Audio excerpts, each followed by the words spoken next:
Unplugged in, from the farm to the table, coronavirus threatening the global supply of food. With customers of restaurants and hotels slowing to a trickle, farmers are now flooding fields with spoiled milk. Livestock are slaughtered, but not for dinner, as processing plants shutter with workers falling ill to COVID-19. But it's a realignment of the food system that's happening right now.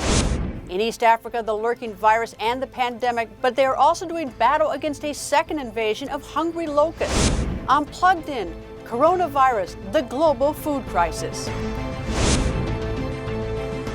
Hello and welcome to Plugged In. I'm Greta Van Susteren, reporting from my home in Washington, D.C. As some parts of the world start to ease the restrictions that have crippled the global economy, the coronavirus pandemic itself shows no signs of letting go. And the virus is now circulating in the White House. President Donald Trump's personal valet tested positive for COVID-19, as did the press secretary for Vice President Mike Pence. To keep the president safe, testing protocols at the White House are being stepped up. Some people in the president's coronavirus task force who may have come in contact with the infected staffers have chosen to self-isolate. That includes Dr. Anthony Fauci, the country's top infectious disease expert. While in quarantine, Fauci testified remotely in a U.S. Senate hearing about prospects of reopening the economy amid the pandemic. Senator Lamar Alexander was leading the hearing remotely from his home in Tennessee while self-isolating because a staff member tested positive. There is no doubt, even under the best of circumstances, when you pull back on mitigation, you will see some cases appear. It's the ability and the capability of responding to those cases with good identification, isolation, and contact tracing will determine whether you can continue to go forward as you try to reopen America. So it's not only doing it at the appropriate time with the appropriate constraints, but having in place the capability of responding when the inevitable return of infections occur. Economic revival depends on going back to work, earning money to pay rent, and to buy clothes and food.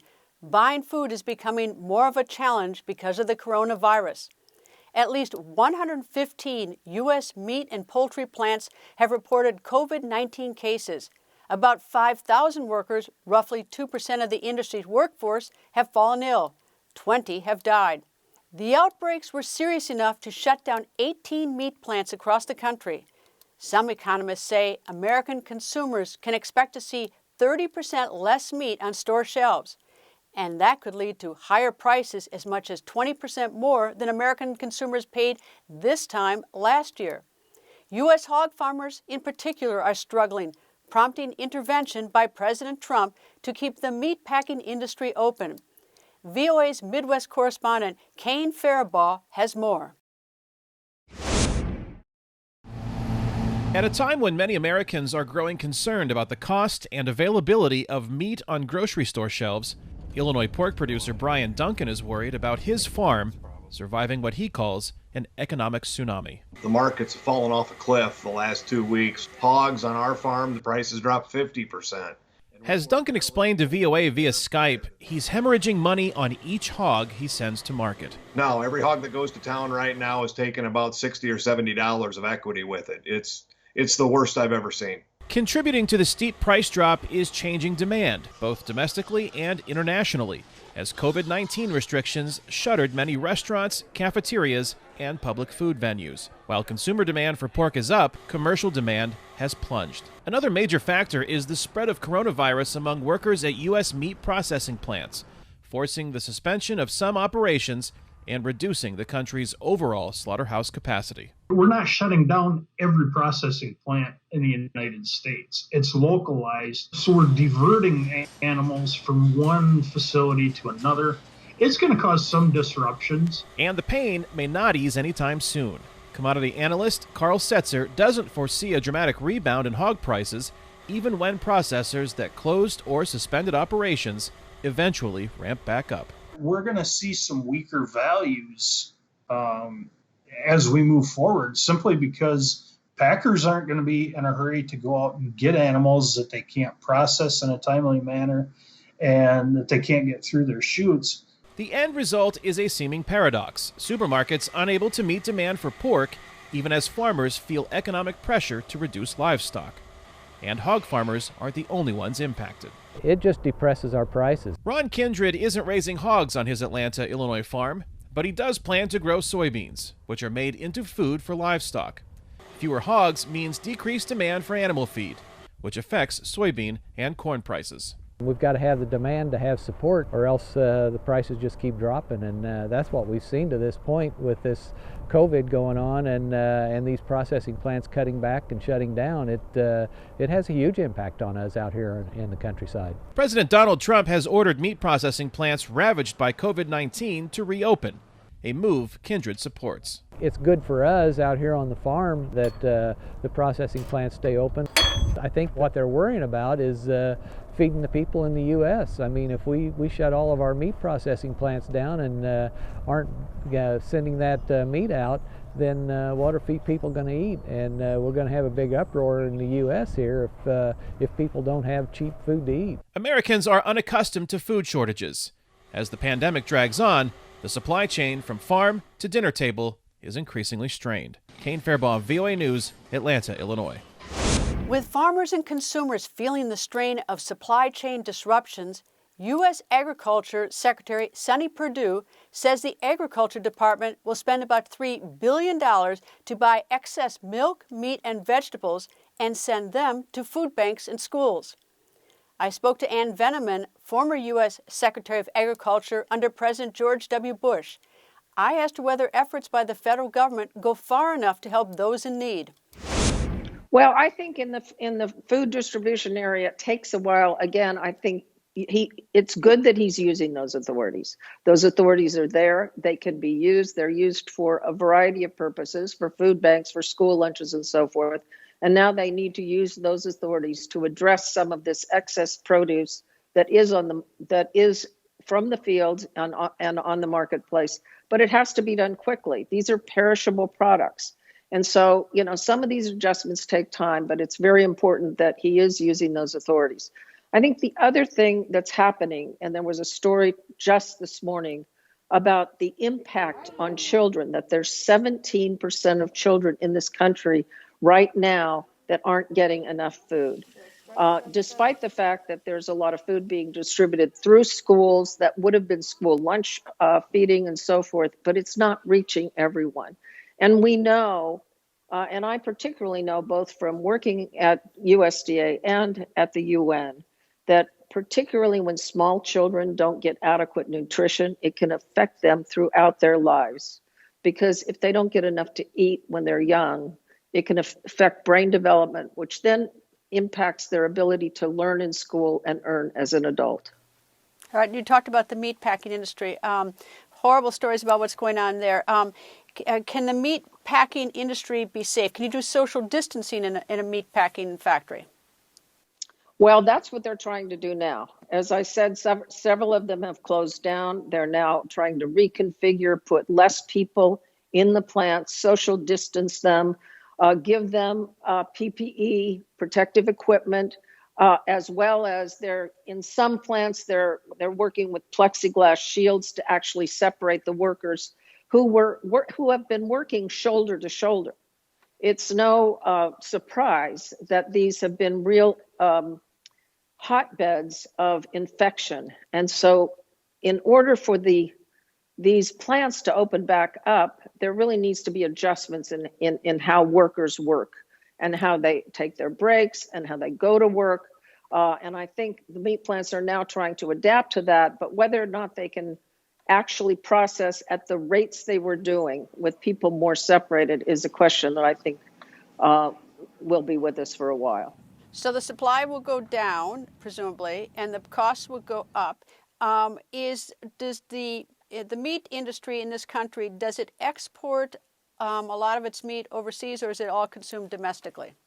No, we do export quite a lot of meat, particularly a lot of pork. Has traditionally gone to China and other countries. And so our export markets are being impacted along with our domestic markets as this problem with the meat processing has continued.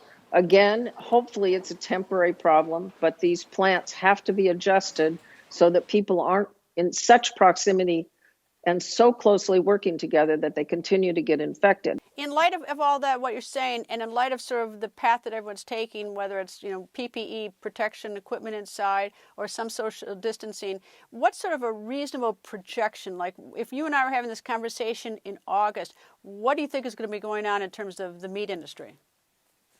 Well, hopefully most of these plants will be back up and running. I understand from projections I saw yesterday, just for example, that currently pork plants are down about 45% from normal production processing. And so that's a significant gap. And I think that by August, hopefully you'll have, I can't project on a percentage, but hopefully you'll have these plants up and operating, hopefully getting towards full capacity. But again, it will depend on the health of those workers and their ability to go to work and continue to work in these plants and not get sick. People watch this show all around the world, and people, for instance, on the African continent, as they watch this, how do you think this will impact them? They have a very different, a lot of them raise their own food, but how does this impact other parts of the world? Well, I think this is a very important question. Of course, I was in the UN running UNICEF at the time of the 2008 crisis. And that was largely driven by increases in food prices that then caused unrest in many of the developing countries. And so food became a real hotspot in terms of creating unrest in countries. And then also you've got the issues of malnutrition, the issues of children, as I mentioned, if they don't get adequate nutrition in their early years, it has a long-term effect on society. And I think that we have to really be aware that this health crisis does not become also a food crisis.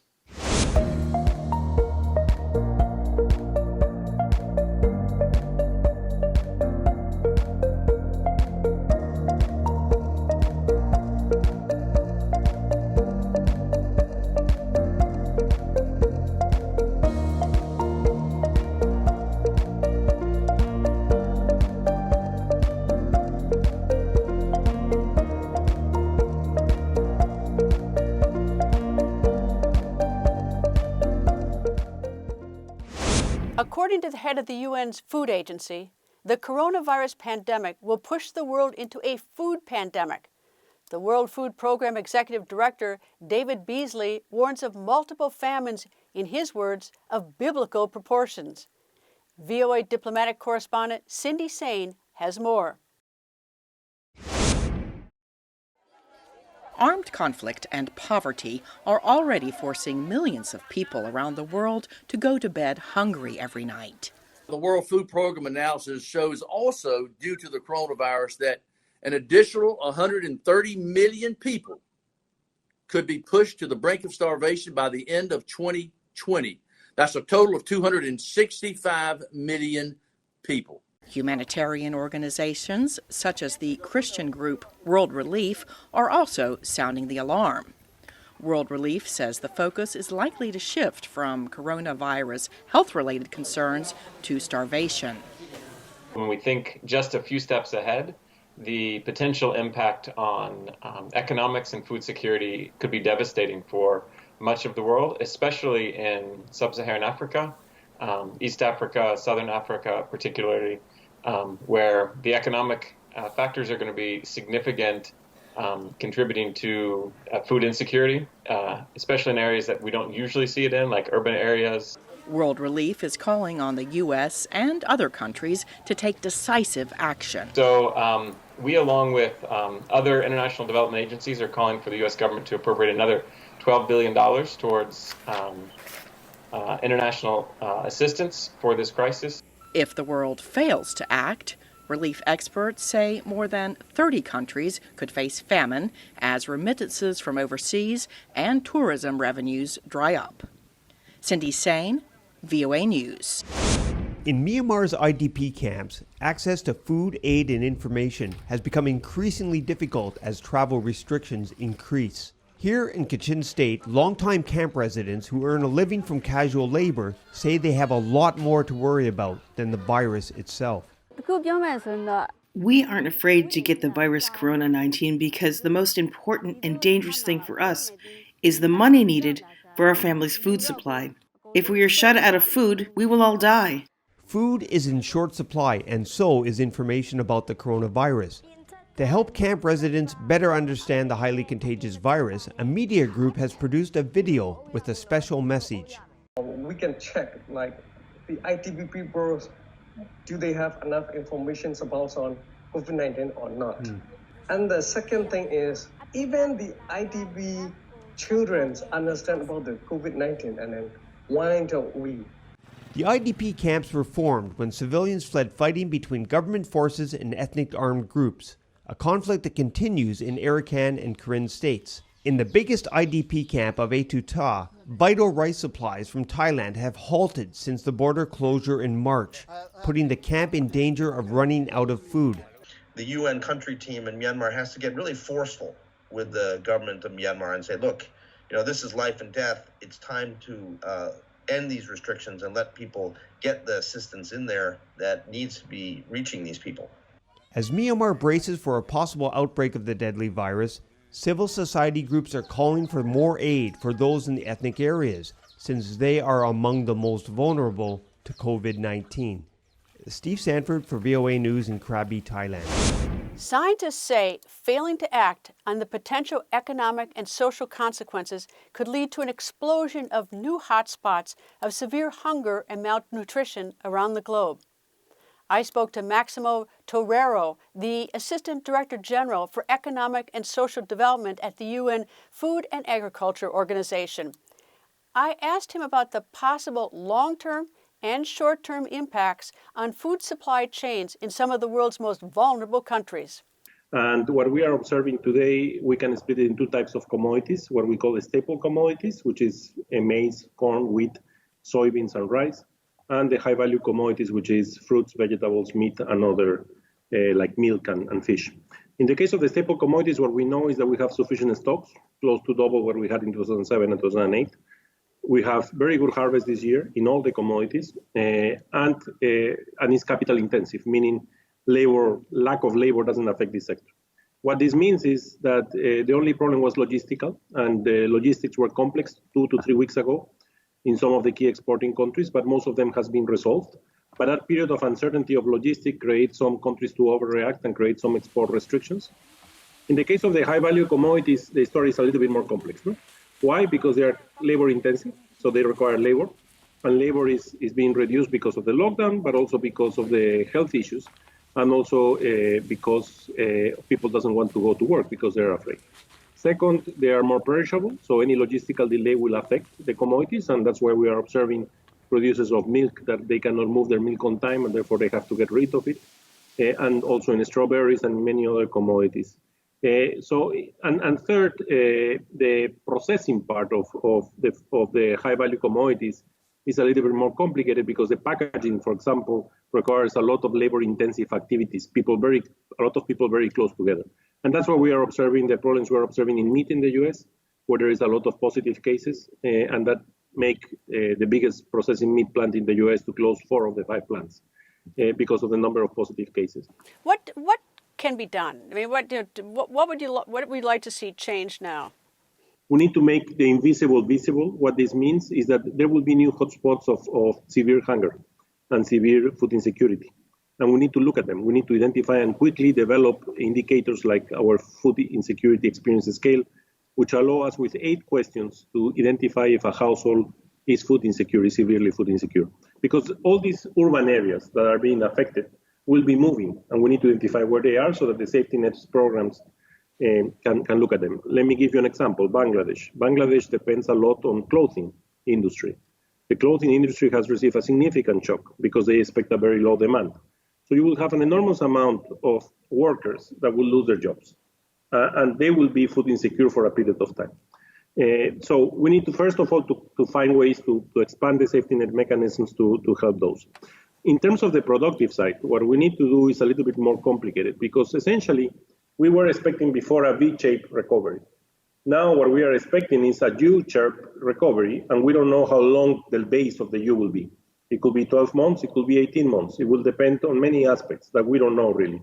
Sometimes the governments aren't cooperative. The people need the food or need the help, but the governments aren't particularly cooperative. Are you finding that right now that the environment is such that governments are cooperative and they want to join with you and others to try to find solutions to these issues? I think in that sense, more cooperation is happening and countries are understanding that export restrictions is not a way to go. In terms of the continent of the most vulnerable countries, are they cooperating with each other? We had a very good meeting with all the ministers organized by FAO and the African Union, and there seems to be a lot of cooperation of ideas on how to move forward. Let's hope that will allow us to move into this interregional trade option, because the world is too interlinked and this cannot be resolved by one country. They have to work together. Are you seeing any spoilage issues or waste? I mean, would spoilage mean things can't get moved to market fast enough because the world is almost at a standstill? Yes, we are observing. We have a very careful definition. One thing is losses, which goes from the plot to the wholesale market. That's what we call losses. The post-harvest losses is from the post-harvest to the wholesale market, and then retail to consumer is called waste. No. On the losses side, in the high-value commodities, we are seeing significant problems because food cannot be delivered, so it doesn't arrive the wholesale market, and that's increasing the losses significantly. And also on the waste side, what we are observing in certain parts of the world is that there is overconsumption, overpurchasing, panic buying, which is unnecessary today because food is available, and that will end in waste. No? And also, of course, food that is getting close to the retail or in the retail, but it cannot be sold because of mobility issues. We hope that this will improve, and we hope, especially the waste, because the behavioral issue can be improved because it doesn't make any sense to waste food today. And also, in the case of the losses, the idea is that for food banks, for example, to start playing a bigger role, and they need to collect this food and they need to distribute to the most needed. That's where I think the change could be. Wash your hands with soap and water before you eat, after using the toilet, after touching anything many other people touch, like a seat on a public bus. Scrub thoroughly for 20 seconds. If you cannot wash your hands, use a hand sanitizer. Taking these steps can prevent not only coronavirus, but also colds and flu and other viruses. For the tens of millions of Americans who found themselves suddenly unemployed, buying food is now a challenge. Many of them never thought they would need to turn to a charity. In Oakland, California, a local food bank is trying to keep up with increased demand. Here's Plugged In's Mil Arcega. Cars snake through a parking lot in Northern California, but they're not here to shop or go to work. They're lining up for food at the Alameda County Food Bank. Usually by the time we open, there's, between 40 and 50 cars already waiting for us to open the gates. With nearly 1 in 5 Americans out of work, demand for food staples is surging. Staple items like potatoes, onions, apples and pears, stuff that they can eat that's not just, something that's in a can. It can be a humbling experience for some. Many of the people who find themselves here have never been to a food bank before. Usually we would just serve low-income families in East Oakland. Now it's just about every demographic, every class of individuals coming through here. It's been humbling. We are talking to a lot of people who are coming to us for the first time. The food bank, which opened in 1977, has seen a tenfold increase in calls to its emergency food hotline. For volunteers, the challenge is keeping the lines moving and making sure the people who come here are safe. It is a no-contact facility. Clients are able to stay inside their car, minimal talking, minimal information is taken. We do all the hard work. We literally put the food inside their cars for them, and it's fast. So they're able to come get food. They've got to wait in a little bit of a line, but they get really good food and it's safe. At least for now. The food bank has partnered with local restaurants and farms to keep up, buying up surplus food and supplies that might otherwise go to waste. We're able to buy a lot of food for pennies on the dollar. We buy in bulk, so even a small donation becomes a lot of food. Just how long this local food bank can keep up with the unprecedented demand will depend, as always, on continued private and public donations. For Dina Mitchell, Millar Sega, VOA News, Oakland, California. A change to weather conditions in East Africa has provided ideal breeding grounds for a second invasion of locusts. You may recall earlier this year, Plugged In highlighted the threat from the first wave of locust infestations. Well, the offspring of those voracious insects are back in even bigger numbers than before. Locusts by the trillions are swarming through East Africa in a second wave of the plant-eating insects to hit the region this year. In Ethiopia, Somalia, and Kenya, the locusts pose an unprecedented threat to food security, according to the United Nations Food and Agricultural Organization. Containing the swarms are complicated by recent deadly floods and mudslides in Kenya, and coronavirus restrictions on movement of personnel and equipment, especially pesticides. You find that every time you are trying to control in one region, there is another swarm that is happening in a different region, and it is not possible to control them simultaneously. Unusual weather patterns in 2019 provide fertile ground for an explosion in the locust population. This wave of insects comes as a new season of crops are being planted. The small-scale farmers, it's a very big problem, and for the food security of Kenya, especially after a problem like the coronavirus, how are we going to feed Kenya? All of our produce is for local consumption. A single swarm of desert locusts covering 1 square kilometer contains up to 80 million of the pests.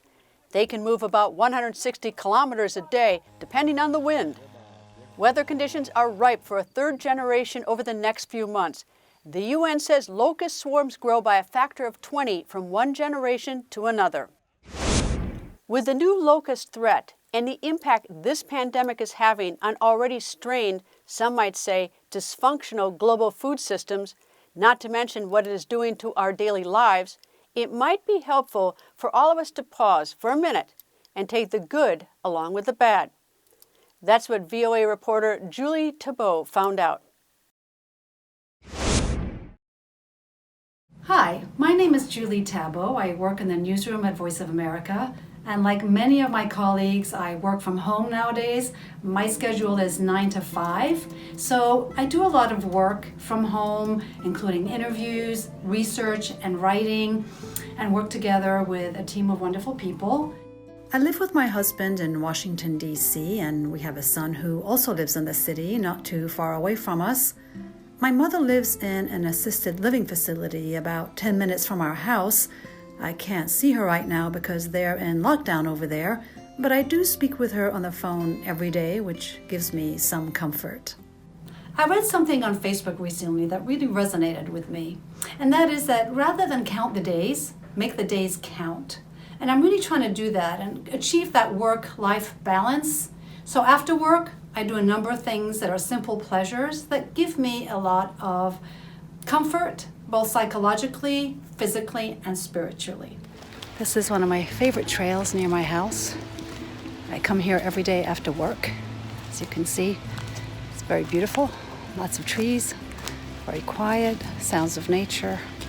And it's just a great way to relax after a long day of teleworking. Some of my favorite things, of course, spending time with my family and friends whenever possible. Smells good. Cooking. Enjoying wildlife in my own backyard, but also going on my favorite trail. So until we go back to our normal lives, I just leave you with that thought again. Don't so much count the days as make the days count. Thank you for watching another episode of Plugged In. We will continue to follow this crisis, and for the latest updates, please visit our website at voanews.com. And don't forget to follow me on Twitter @Greta. Thank you for being plugged in. We hope to see you again next week.